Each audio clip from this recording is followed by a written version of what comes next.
In this episode of Cooking with the Diva, we will be making my famous black beans in the Pampered chef RockCrok. Now, for any of you out there who are considering booking a party, February is the time to get 60% off all stoneware and the RockCrok. It's a steal. I mean, I can't even get a discount that good, and I'm a consultant. So this is the time. Be a host, get the deal, and then you can make my black beans. Won't that be awesome?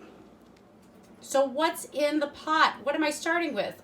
A little bit of butter, a little bit of extra virgin olive oil, 1 medium onion, which I've diced, and I think I used about 5 or 6 stalks of celery. I like the texture, I like the flavor profile, and that's already in the pot. But I'm over here just finishing chopping up my zucchini. So I had a little bit of zucchini left over from a crudité platter I had put together, and I want to use it, I want to cook it. I can't eat peppers, and zucchini is a great sub for peppers. And this chopper takes my zucchini slices that look like this into perfectly chopped zucchini and five pumps of this? Boom, boom, boom. That's it. You don't even have to go in with your knife. So when you're in a hurry, the chopper is fantastic for a rough, rustic chop. And I think it makes the dishes much more interesting, and it especially is nice in the black beans with the celery being so symmetrical and the onions being so symmetrical. It helps the zucchini stand out. Do you hear that? Do you hear that beautiful sizzle? I've got all my vegetables in there, and they are getting happy, and they smell amazing, which is really a problem. You can't smell it, but some of you might be able to taste it. Some of you might have tasted it already once before. So while these cook down just a little bit more, I want to tell you about the ingredients. So I'm one of those food nerds that likes to make my own ingredients. So I'm going to be using homemade bone broth that I made in the quick cooker. There are recipes that you can follow. I do my own. I go by that cook time, but I do my own. So this is a poultry and vegetable stock that we're going to use that I made homemade that I always have some in the freezer downstairs. I always have some fresh upstairs. I mean, it's just good for life to have it. I also prepared my own black beans. Now, in the quick cooker, when you're cooking beans or rice or anything, you don't have to pre-soak. Now, I still pre-soak, but I pre-soak not because of the cooking benefits so that it cooks faster and more evenly. I pre-soak because beans and rice both have on them it's like a myelin skin, like sheath over the bean itself. And when you soak the beans overnight or even 12 hours in water, just room temperature water and salt, that helps break down that barrier. So when you eat the beans, the rice, the legumes, whatever it is you're soaking, the nutrients are more bioavailable. It's easier for you to digest. I mean, what could be wrong with that? But if you're short on time, don't soak the beans. Cook them right in the quick cooker. The brochure that comes with it gives you all the instructions. It's so super straightforward. So I used these. I soaked them overnight with salt, and I drained them, rinsed them. Then I put them into the quick cooker with 3 cups of water. I put a little bit of salt in there too, just add a little flavor, maybe half a teaspoon, and then I also put a dab of oil. Cook them as directed. The black beans, I think, were 25 minutes, and they're just perfect. But you don't have to make your own ingredients to make this dish. Please, store-bought broth is fine.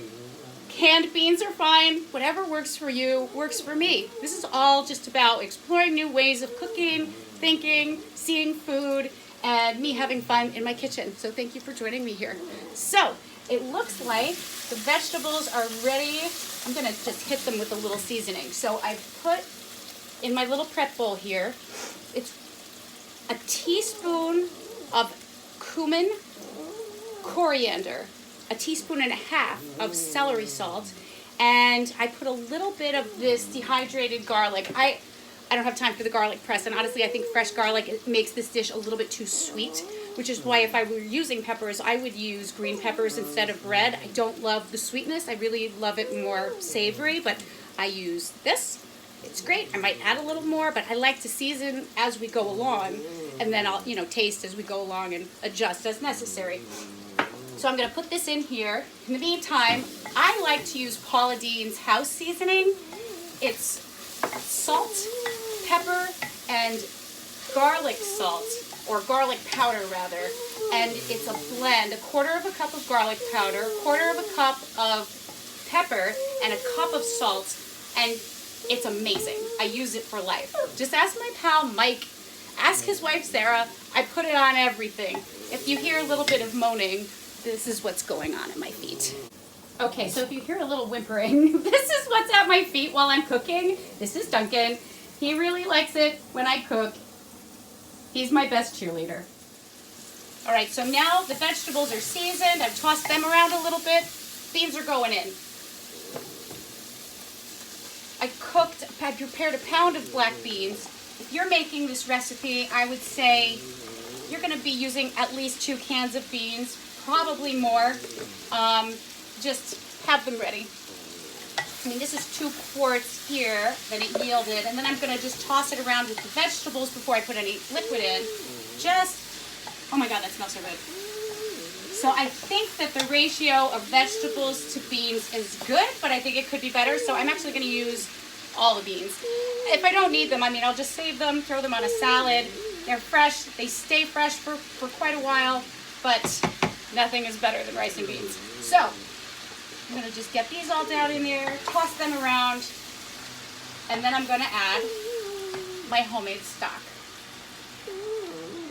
Now with the stock, it's the same thing. If I'm making black bean soup, I'm gonna add more stock. And so it'll be more brothy. I'm not making black bean soup today. I don't want to.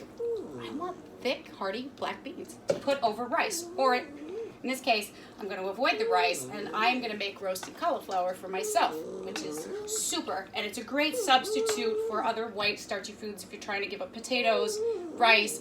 Cauliflower is so popular right now, you might actually be sick of hearing about cauliflower, but not in my house. I'm still loving it. I think I came to the trend a little late, and that's for everybody's benefit. So I am going to add a little bit more broth in. You just want to cover the beans just nicely, and then they're going to cook down. So no more sizzle, right? So we got to bring it back to boil, and we're going to let it sit on the stove. Right now it's at a medium heat. You're going to leave it there until it starts to bubble and get happy and simmer and look nice, smell amazing. And then I'm going to turn it down and let it simmer for about 30 minutes. And then we're going to eat. See you soon. Here they are, the black beans, the view from the top. Oh, and these bamboo spatulas are incredible. Okay, so I'm just stirring. It definitely has to simmer down just a bit. You can see the beans under there, the vegetables coming up. The smell in my kitchen is incredible. This is going to simmer for quite a while, and I am going to post pictures of the finished product in the comments. If you have questions for me, please leave them in the comments. If you have questions about becoming a hostess in February, I definitely want to hear from you. This is a fantastic pot. Once it heats up, it stays hot forever. It can go from the freezer to the refrigerator to the dishwasher to the microwave to the grill. It is the most versatile pot you will ever own.